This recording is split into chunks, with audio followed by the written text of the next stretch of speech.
Трета станица. Масата и шпоретот. Куинската лабораторија. Горејќи во шпоретот, сувите чамови гранки пукаат.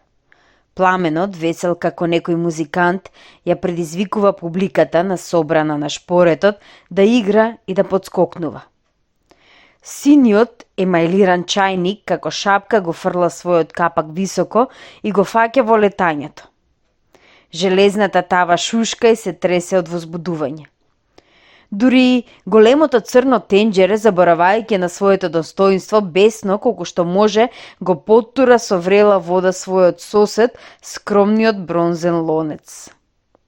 За вас е тоа кујна, а за мене хемиска лабораторија. И овде, исто како и во хемиската лабораторија, една материја се претвора во друга, која со првобитната нема никаква сличност. Необични работи настануваат во овие тенџериња, земјени и метални. Во обичниот куински лонец одеднаш оживува малото парче тесто. Почнува да расте и да претечува. Парчето месо во тенџерето за неполн час се изменува толку што не можеш да го познаеш. Влакната се распаѓаат, одвај се поврзани меѓусебно, а од црвено станува сиво. Компирот, што до предмалку бил јадар и тврд, станува мек и ронлив. И сите овие чуда не ги врши некој учен хемичар, туку најобичната домаќинка со престилка и со засукани ракави. Оваа жена, што трчка околу шпоретот, често нема ни поим за тоа што настанува во тенџерињата и лонците. Знае ли таа, например, што настанува кога се вари компирот? Што представува компирот? Па тоа барем сите го знаат. Не е вистина, не го знаат сите. Ете вие, например, знаете ли од што се состои компирот? Ако не знаете, направете ваков обид. Направете каша од суров компир, измешајте ја во тегла со вода, процедете ја низ крпа и оставете ја да се стаи. На дното од теглата ќе се наталожи пласт од некоја бела материја. Истурете ја водата, ставете го талогот во побивателна хартија и оставете го да се исуши. Ќе добиете бел прашок. Што е тоа? Тоа е штирак или брашно од компир, како што велат домакинките. Штирак или скроб има во компирот многу. Но зошто ние обично не го гледаме?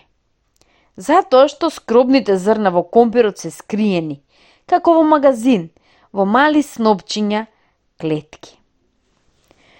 Зошто не се јаде суров компир? Не беше лесно да се дојде до штирак. За да се добие штирак, компирот мора да се струже со ренде. Но во стомакот нема ренде. Стомакот не е во состојба да ја врши таа работа. Затоа никој не јаде суров компир.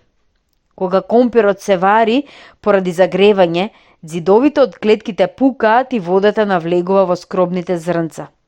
Од тоа скробните зрнца набабруваат и остануваат меки. Затоа сварениот компир не изгледа сув.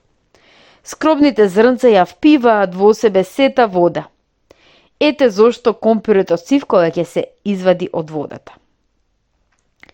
Зошто на пражениот компир се фаќа коричка, а на варениот не? Кога се пржи компирот се загрева мошне многу повеќе отколку кога се вари.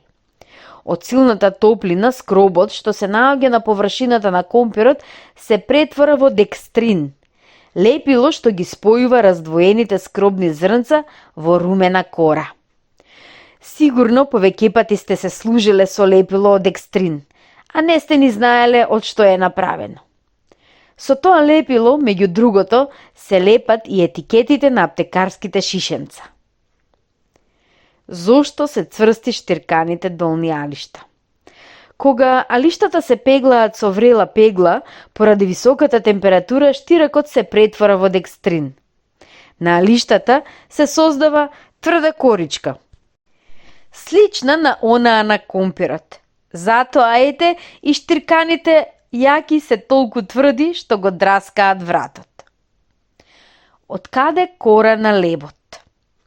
Во брашното, не брашно од компир, туку од жито, исто така има скроп. Затоа на лебот, кога се пече, исто така се создава кора. Но, дали е точно дека брашното има скроп? Може би јас ве лажам. Може би во брашното нема никаков скроп. Најдобро ќе биде да проверите сами.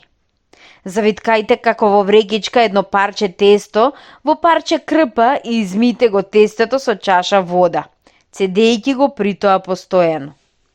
Водата ќе стане бела како млеко.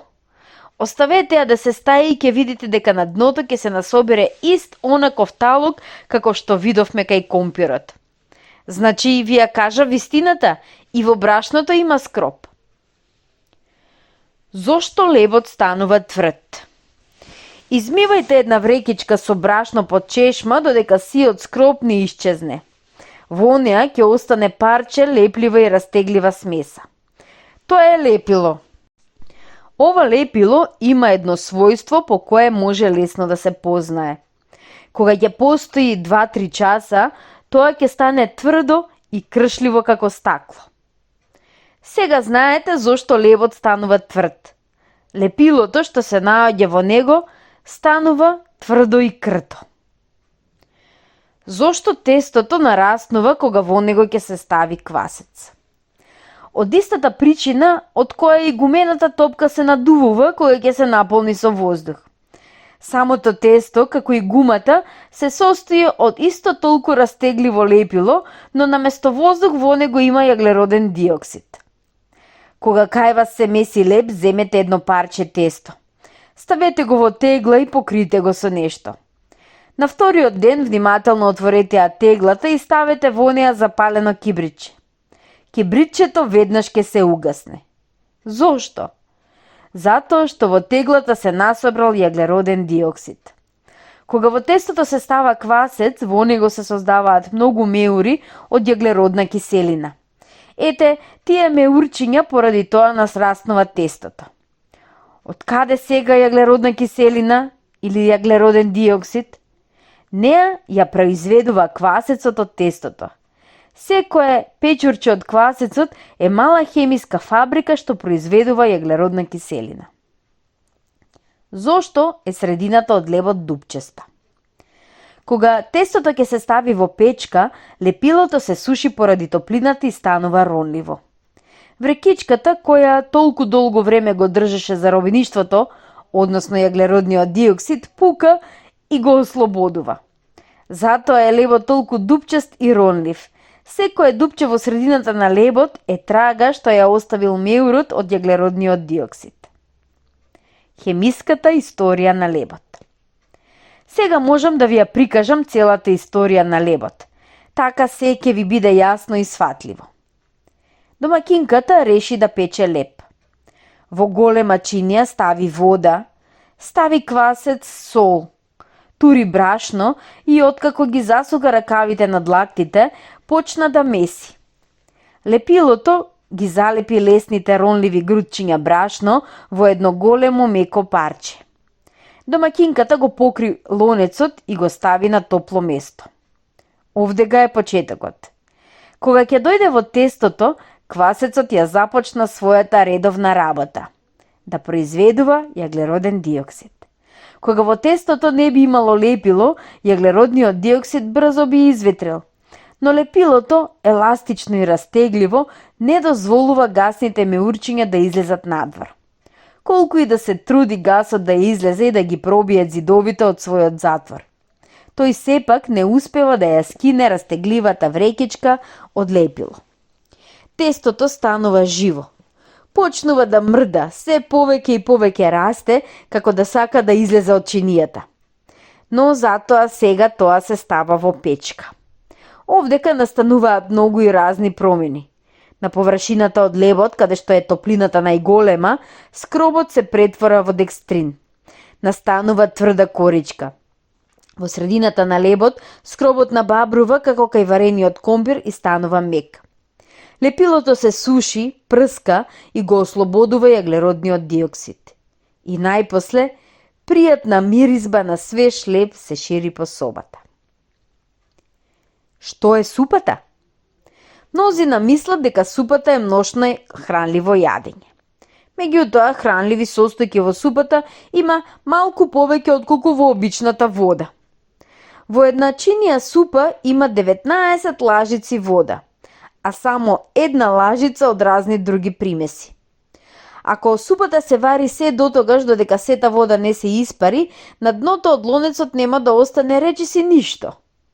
Кога би однесле една чинија супа во лабораторија на анализа, би виделе дека во неа покрај 19 лажици вода има четврт лажица маст, четврт лажица нишесте, малку сол, не само обична, туку и други соли, а другото се состојки што даваат вкус.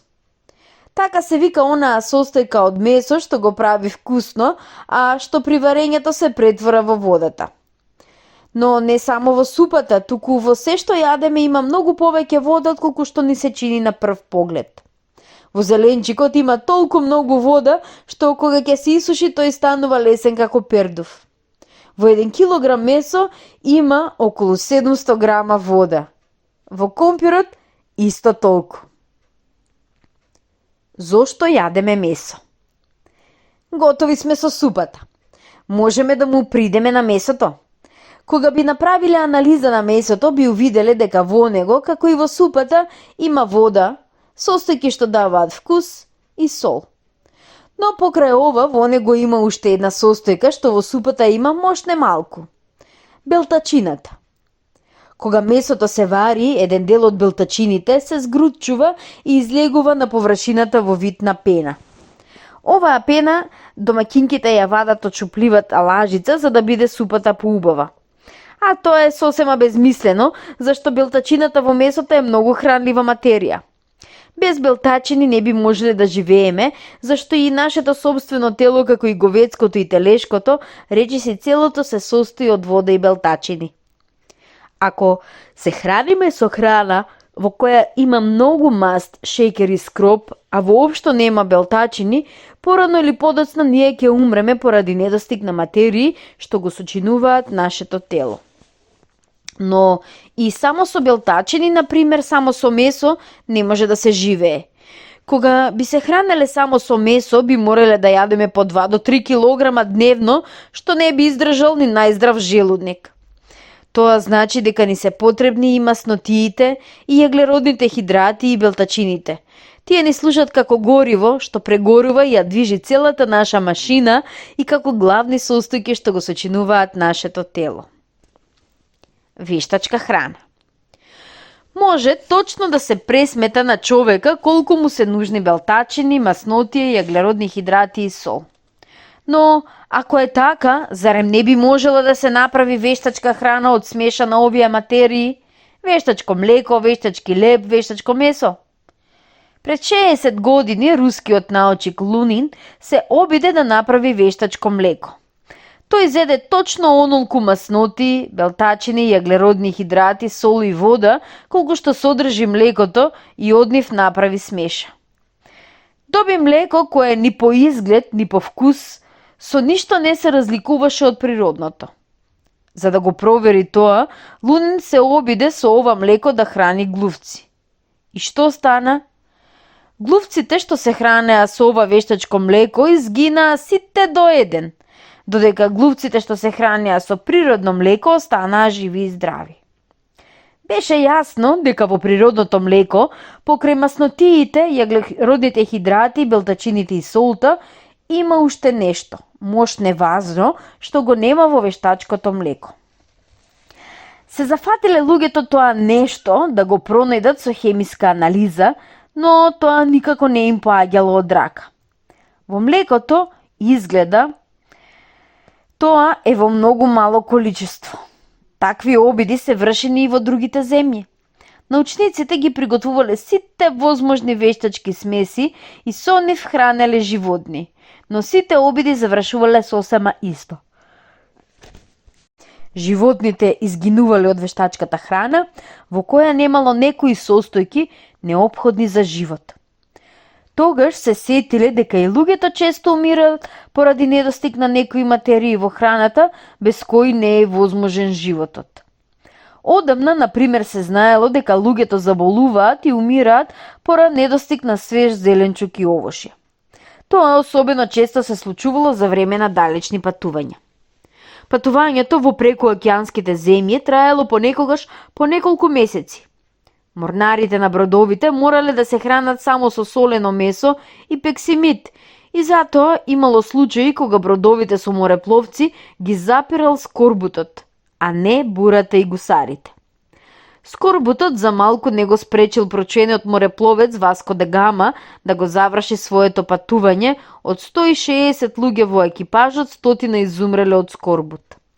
Затоа вториот морепловец Кук го спасил својот екипаж на тој начин што кога ќе му се укажал поволен случај, се запирал до брегот, се истоварувал и ги пополнувал резервите од храна со свеж зеленчук и овошје. Лукот и зелгата, портокалите и лимоните му помогнале на Кук да го преплови светот. Од тоа извеле заклучок дека и во зеленчукот и во овошјето исто така постои нешто што е неопходно за живот. Тешко е да се зборува за нешто што нема име. Не е редок случај половина од работата да е готова, а ние дури тогаш му даваме име на таинственото и неиспитаното. Така се случи и овде. Додека научниците зборувале за лековитото својство на свежото млеко и за зеленчукот, работата не помрднувала од место. Но еден од научниците предложил она нешто што се наоѓа во млекото и зеленчукот да се нарече витамини, и работата тргнала напред. Научниците од целиот свет се фрлиле во испитување.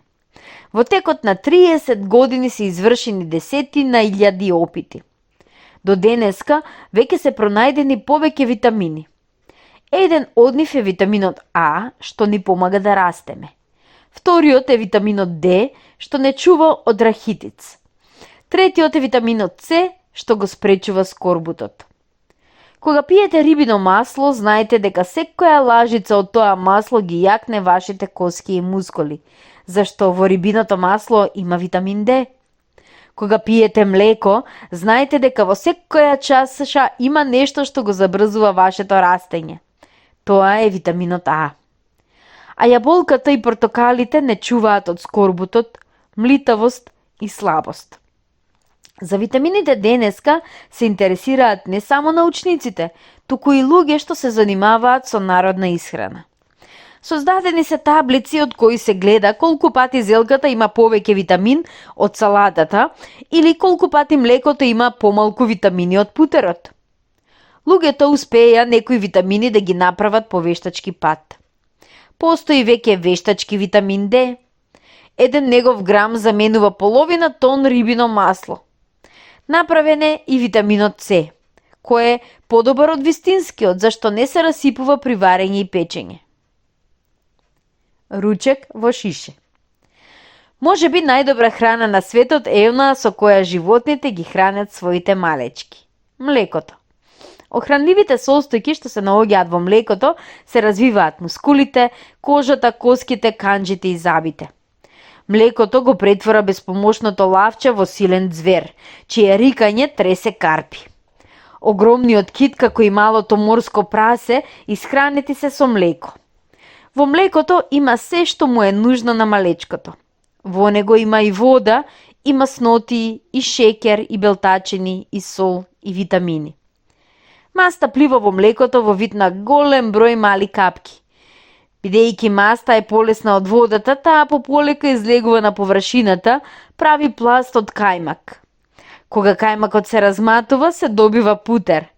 Капките од маста од ударот се сврзуваат заедно и се одвојуваат од водата.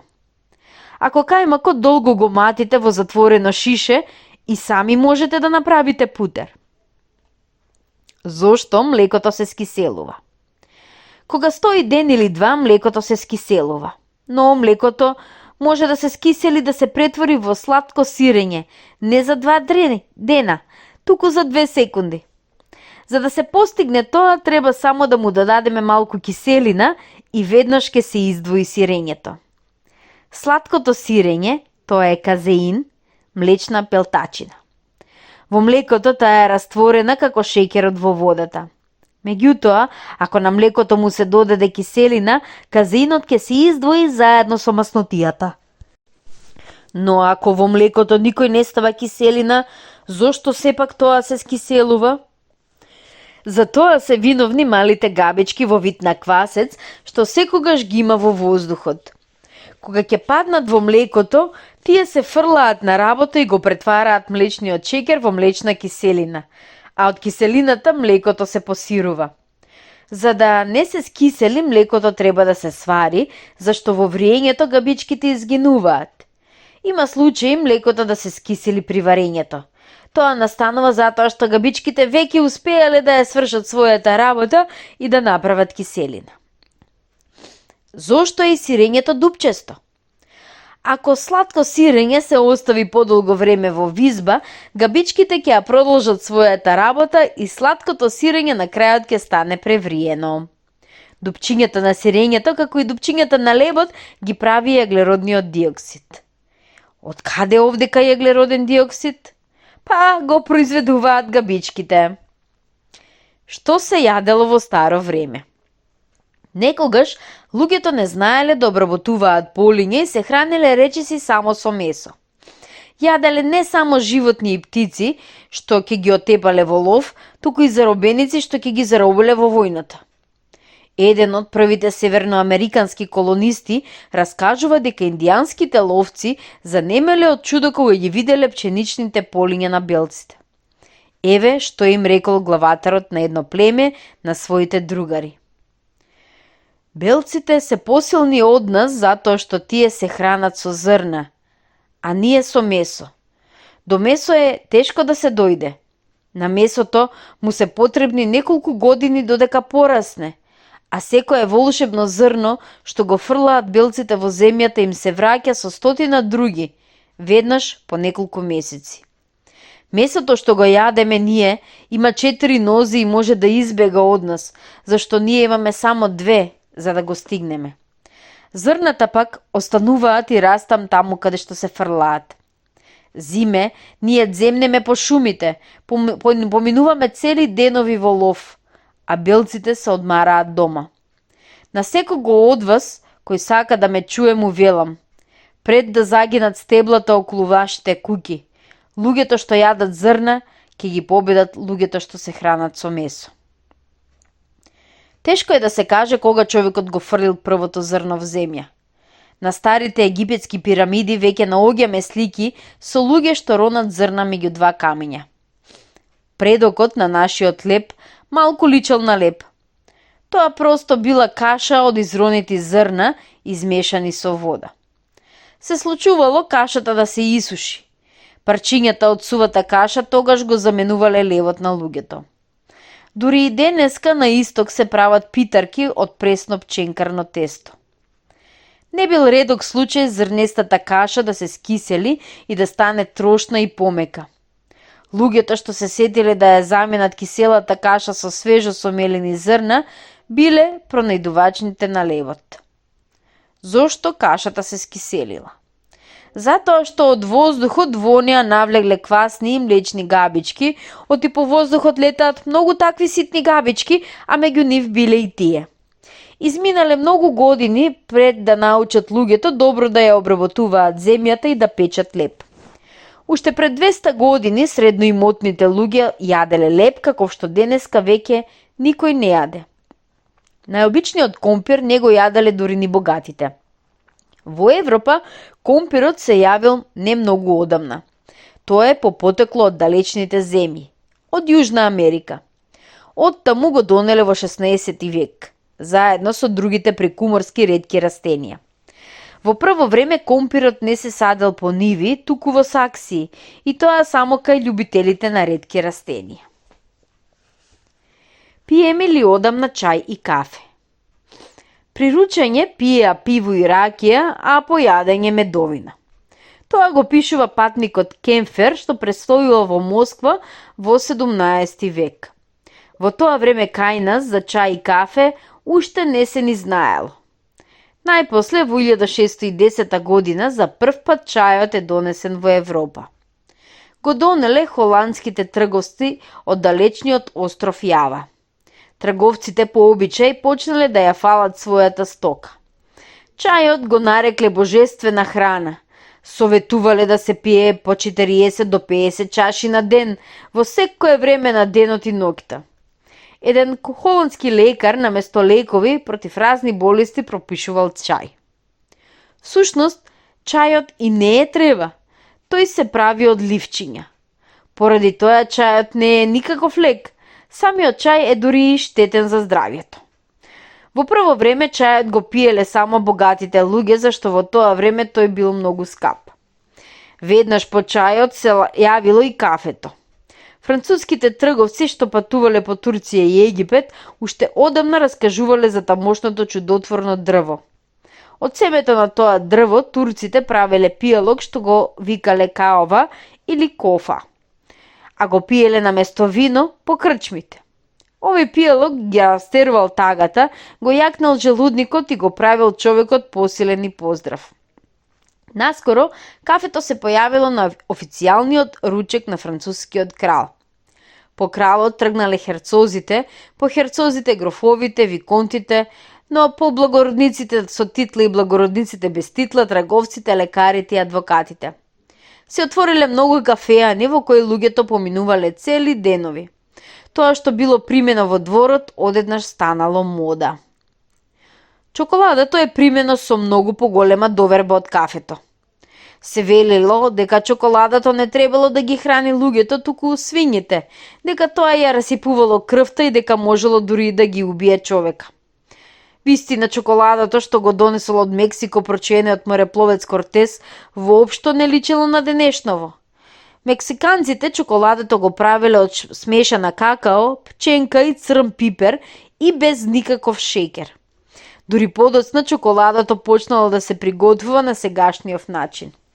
Се мелеле зрна од какао, се мешале со шеќер, ванила и со други мирудии, а потоа се ставале под преса. Кој бил во право во овие спорови за чајот, кафето и чоколадото? Чајот и кафето се малку хранливи, а покрај тоа содржат состојки што влијаат штетно врз срцето и нервите. Чоколадото и какаото се нешто сосема друго. Особено чоколадото. Во него има многу масноти и белтачини. Не напразно патниците кога оделе во поларните краишта носеле со себе големи резерви од чоколадо. Какаото е помалку хранливо од чоколадото. Тоа се прави вака. Зрната од какао се мелат, се пржат, а потоа од правот се вади маснотијата. Затоа во какаото има помалку масноти отколку во чоколадото. Со што и како се јадело во старо време? На трапезите на кралевите и херцозите имало во изобилие драгоцени украси од сребро и злато. Што се немало таму? Но една работа сепак не достигала. Вилјушката. Најобичната вилјушка. Тогаш се јадело со раце. Без двоумење луѓето ги ставале сите 5 прсти во заедничката чинија. И ноживи немало многу. 2-3 на целата маса и затоа човек морал секој час да се обрнува кон својот сосед со молба да му го подаде ножот. Чини скоро воопшто и немало. Нив ги заменувале големите тркалести тави. По јадењето овие чинии, натопени со масен сок, им се фрлале на кучињата. И чиниите и вилјушките се појавиле дури пред 300 години и тоа не во секоја куќа, туку само по дворците. Да се принесеме во 14 или 15 век и да дзирнеме во витешкиот дворец токму во часот кога во него се готват да седнат на трпеза. Високи камени скали водат во голема мрачна сала со засваден таван, одвај осветлена со гламни. На прозорците се спуштени капаците, иако надвор е уште ден. Зимно време е и треба да се чува топлината, оти тогаш прозорски стакла уште не постоеле. Иако е ова соба трпезарија, трпеза во неа не се гледа. Масата ќе се донесе или подобро речено ќе се направи сред самиот ручек. Еве го и слугата во зелени алишта, без ракави, изработени од домашно платно, во жолти високи чорапи и црвени чевли со шилести врвови. Веднаш се поставуваат ногарите. На ногарите се ставаат штици. Така наместена, масата се покрива со бел чаршав, на кој се извезени елени, кучиња и ловци, што трубат во рог. На масата се става соларник, чини и со леп и 2 ножа. Останува уште да се доближат клупите и да се повикаат гостите на јадење. Господата влегуваат со врева. Господарот на дворецот, неговите синови и гостите, соседните спахии, туку што се вратиле од лов на диви свињи. Тоа се високи, брадести луѓе со црвени образи. Заедно со нив во собата се страшнуваат 2 господареви омилени кучиња, крволични животни, готови за миг да го растргнат човека. Последен влегува витезовата жена, што дотогаш се занимавала со домакинството. Сите луѓе седнуваат околу трапезата. Тие се гладни како волци. Од кујната која се наоѓа во дворот, слугата носи огромна чинеја со месо од мечка што уште чури. Откако ќе го исече месото на парчиња на сечилото од ножот, тој им го подава на гостите. Месото е многу забиберено и го гори грлото. 1/4 од мечката исчезнува за четврт час. По ова следува бут од дива свиња со исто толку луд сос, елен печен на ражен, лебеди, пауни и разни риби. Купот од коски и од рибини работници расте на масата покрај секој гости. И под масата тече гоштевањето. Кучињата, ражејќи едно на друго, ги глодаат коските што ќе им ги фрлат луѓето. Се јаде долго и многу. Јадењето е главна забава во оваа мечкина пештера. Слугите одвај стигнуваат да подадат други понови јадења, сладки, јаболка, ориви, меденици. Речиси цели буриња вино и медовина се испиваат на ручекот. Не е ни чудо ако на крајот некој од гостите се најде на земја и сред викотниците, смеењето и лењето на кучињата се разлегне силно и обтегнато рекање. Првата вилјушка во Англија. Во 1608 година во Италија патувал еден англичанец кој се викал Томас Коријат. За време на патувањето тој водел дневник во кој внесувал се што особено го изненадувало. Го опишувал и раскожат на венецијанските дворци, изградени среде вода, и убавината на мермерните цркви во Стариот Рим, и страшната големина на Везув, но една работа го зачудила повеќе од Везов и од венецијанските дворци. Во дневникот се наоѓа ваква белешка. Кога италијанците јадат месо, тие се служат со мали вили од железо или челик, а понекогаш и од сребро. Не е возможно италијанците да се натераат да јадат со раце. Јадењето со раце тие го сметаат за лошо, бидејќи на сите не им се чисти рацете. Пред да тргне за дома, Коријат се снабдил со вакви вили. Вилјушката, што ја купил, малку личела на нашиве вилјушки. Оваа вилјушка имала само 2 заба и држка, што била украсена на крајот со топче. Била мошне мала, не многу подолга од забите.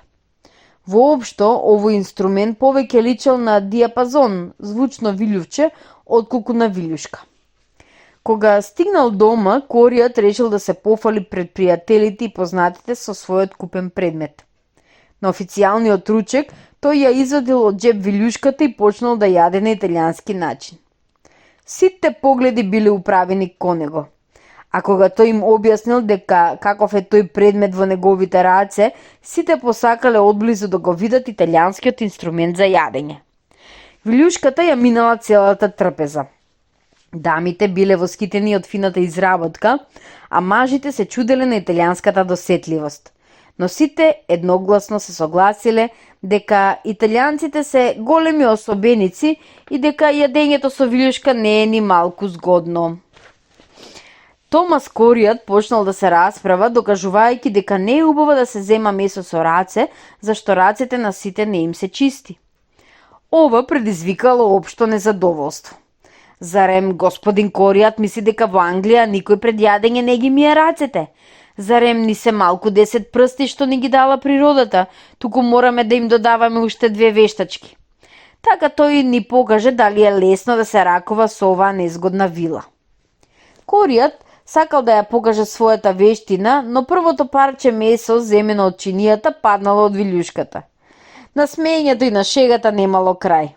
Несреќниот патник морал пак да ја врати својата вилјушка в джеп. Изминале уште 50 години пред да влезат вилјушките во мода во Англија. Има разни преданија и легенди за тоа како луѓето научиле да прават оган, за тоа кој бил првиот ковач и така ната. Постои предание и за тоа зошто почнале да се употребуваат вилјушките. Се раскажува дека вилјушките се пронајдени тогаш кога почнале да се носат тантелни јаки. Овие јаки пречеле при јадењето. Тие го подпирале под брадокот и не дозволувале да се наведне главата, така што изгледало како да е главата поставена на некоја голема тркалеста тепсија. Со таква јака разбирливо било позгодно да се јаде со вилјушка отколку со раце. Ова е веројатно приказна. Вилјушките се појавиле тогаш кога луѓето почнале се почесто да ги менуваат алиштата, да се мијат, тоест просто тогаш кога луѓето станале почисти. Речи се едновремено со вилјушката влегле во употреба чинијата и салветата. Во Русија тие се појавиле кон крајот на 17 век. Еве што пишувал во тоа време патникот Мајерберг. На ручек за секој гостин се става на маса лажица и леп, а чинијата, салветата, ножот и вилјушката се ставаат само за највисоките гости.